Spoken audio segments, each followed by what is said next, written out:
Bismillahirrahmanirrahim. Assalamualaikum warahmatullahi wabarakatuh. Para pemirsa yang semoga selalu dirahmati oleh Allah Subhanahu wa taala. Alhamdulillah pada kesempatan kali ini dalam serial ke-9 dari pembahasan matan Abi Syuja, kita akan melanjutkan kembali dengan bahasan seputar mandi wajib. Di mana Abu Syuja pada kesempatan kali ini akan membahas tentang hal-hal yang menyebabkan seseorang itu mandi wajib. Tentang hal-hal yang menyebabkan seorang itu mandi wajib. Di sini beliau katakan wallazi yujibul ghusla sittatu asya, yaitu hal-hal yang menyebabkan mandi wajib itu ada 6. Salah satu tashtariku fiha rijal wan nisa, ada 3 yang dimana laki-laki dan perempuan itu sama, yaitu altiqa oleh khitanaini wa inzalul mani wal maut. Yaitu yang pertama adalah bertemunya 2 kemaluan, lalu yang kedua adalah keluarnya mani, dan yang ketiga adalah karena kematian. Ini yang terdapat pada laki-laki dan perempuan dan menyebabkan mereka itu mandi wajib.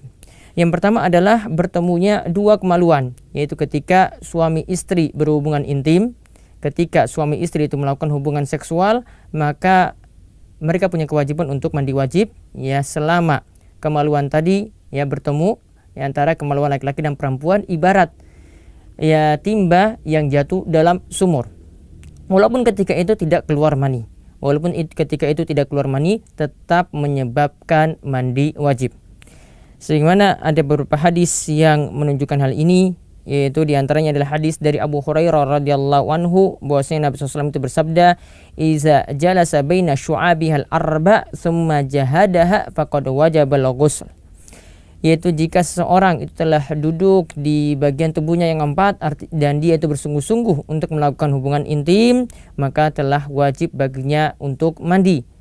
Dalam riwayat Muslim dikatakan wa illam yunzil, walaupun tidak keluar mani. Tetap wajib mandi.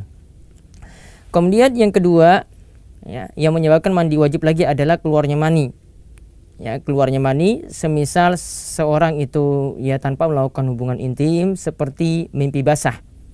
Seorang itu mimpi basah ataupun itu melakukan onani, maka wajib untuk mandi. Karena Nabi SAW itu bersabda dalam hadis Abu Sa'id Al-Khudri, innamal ma'u minal ma', sesungguhnya al-ma' yaitu mandi wajib itu disebabkan karena adanya air yang keluar, yaitu maksudnya adalah ada karena mani yang keluar. Jadi karena ada mani yang keluar maka itu menyebabkan mandi wajib, semisal yang telah disebutkan tadi. Kemudian yang menyebabkan mandi wajib lagi adalah al-maut, yaitu kematian. Maksudnya di sini adalah orang yang meninggal dunia atau mayit itu punya kewajiban, orang-orang yang ditinggalkan itu punya kewajiban untuk memandikan dirinya. Orang-orang yang ditinggalkan itu punya kewajiban untuk memandikan dirinya. Hal ini perintah di sini ini dimaknakan wajib, ini sebagaimana hukum asal dari perintah itu adalah wajib, dan di sini disebutkan dalam beberapa hadis dengan kata perintah, seperti dalam hadis Ummu Atiyah Al-Ansariyah. Ia berkata bahwasanya Rasulullah itu pernah menemui kami ketika salah seorang putrinya itu meninggal dunia. Kemudian Nabi SAW itu memerintahkan iksilnaha salasan, mandikanlah dia 3 kali. Di sini dengan menggunakan fi'il amr, kata perintah, dan hukum asal kata perintah itu adalah wajib, maka ini sudah menunjukkan hukum wajibnya memandikan mayit. Kemudian juga dalam hadis yang lainnya dikatakan iksiluhu bima in wasidrin, iksiluhu bima in wasidrin, yaitu ada mayit juga diperintahkan yang sama, mandikanlah dia, namun di sini digunakan air dan daun sidr atau daun bidara. Maka di sini menunjukkan juga perintah di sini juga menunjukkan wajibnya, maka setiap keluarga yang ditinggal mati oleh mayit di sini, maka mayit di sini wajib dimandikan oleh mereka. Dan di sini hukumnya adalah fardu kifayah, artinya jika sudah sebagian orang itu menjalankan hal ini, maka yang lain itu gugur kewajibannya.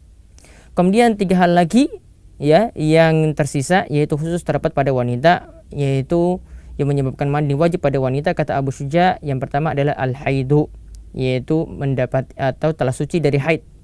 Yang pertama adalah al-haidu, yaitu telah suci dari haid. Ketika seorang wanita itu telah suci dari haid, ya, sebelum dia itu menjalankan sholat, sebelum dia itu disetujui oleh suaminya, maka dia punya kewajiban untuk mandi terlebih dahulu. Dan di sini mandinya adalah hukumnya adalah wajib. Sebagaimana ya beberapa dalil itu menyebutkan hal ini, ya. Seperti dalam firman Allah Subhanahu wa taala surat Al-Baqarah ayat 222, fa'tazilun nisaa fil mahid wa la taqrabuhunna hatta yathurna. Tinggalkanlah wanita ya fil mahid, yaitu di tempat keluarnya darah haid, dan janganlah mendekati mereka sampai mereka itu suci. Maksudnya sampai mereka itu mandi, ya, sampai mereka itu mandi. Begitu juga dalam hadis Aisyah radhiyallahu anha bahwasanya Rasulullah SAW itu bersabda, lamma qala li Fatimah, Nabi SAW itu mengatakan kepada Fatimah binti Abi Hubeish, fa iza akbalatil haidu fada'i sholata wa iza adbarat faktasili wa sholli. Itu Nabi SAW mengatakan kepada Fatimah binti Abi Hubeish, jika engkau itu mendapati haid maka tinggalkanlah sholat, ya, dan jika haidmu itu berhenti maka mandilah kemudian sholatlah. Kemudian yang kedua yang menyebabkan mandi wajib lagi ini terdapat pada wanita, yaitu keluarnya darah nifas, yaitu setelah darah nifas itu berhenti. Darah nifas ini adalah darah yang keluar setelah melahirkan. Darah nifas sekali lagi adalah darah yang keluar setelah melahirkan. Dan darah nifas di sini ya keluarnya bisa jadi bersamaan dengan melahirkan, yaitu bayi itu keluar, atau bisa jadi ya setelah melahirkan. Jadi setelah melahirkan, tidak sebelumnya. Dalam mazhab Syafi'i, darah nifas itu tidak keluar sebelumnya. Jadi yang teranggap adalah darah nifas jika ya bersamaan dengan bayi itu keluar dari rahim ibunya atau setelah melahirkan. Nah, di sini apabila darah nifas itu berhenti, maka dihukumnya sama dengan darah haid itu berhenti, yaitu menyebabkan seorang wanita itu mandi wajib, menyebabkan seorang wanita itu mandi wajib. Di sini haid, ya. Di sini hukum nifas itu disamakan dengan hukum haid, karena dalam beberapa hadis juga Nabi SAW itu mengatakan haid itu dengan sebutan nifas, ya, haid itu dengan sebutan nifas. Maka di sini terkena hukumnya, artinya setelah 40 hari atau kurang dari 40 hari darah wanita nifas itu berhenti, maka menyebabkan dia itu mandi wajib. Kemudian yang ketiga, al-wiladah, yang menyebabkan mandi wajib itu adalah karena melahirkan. Itu setelah wanita itu melahirkan, maka dia diperintahkan juga untuk mandi wajib. Namun untuk yang ketiga di sini dikiaskan oleh ulama Syafi'iyah, ya, dengan mani yang keluar. Kalau mani itu keluar maka menyebabkan mandi wajib, karena bayi itu keluar itu asalnya juga dari mani. Ya, asalnya juga dari mani. Maka mereka mengatakan bahwasanya hukumnya itu sama dengan hal tersebut, yaitu sama dengan keluarnya mani. Namun pendalilan seperti ini kurang tepat. Yang benar yang menyebabkan diwajib cuma ketika darah nifas itu berhenti, tidak setelah melahirkan. Wallahu a'lam. Inilah 6 hal yang menyebabkan seseorang itu mandi wajib. Mudah-mudahan bermanfaat, dan insyaallah nanti kita akan lanjutkan lagi dengan pembahasan seputar mandi masih dalam kitab Matan Abi Syuja. Wabillahi taufiq wal hidayah. Wassalamualaikum warahmatullahi wabarakatuh.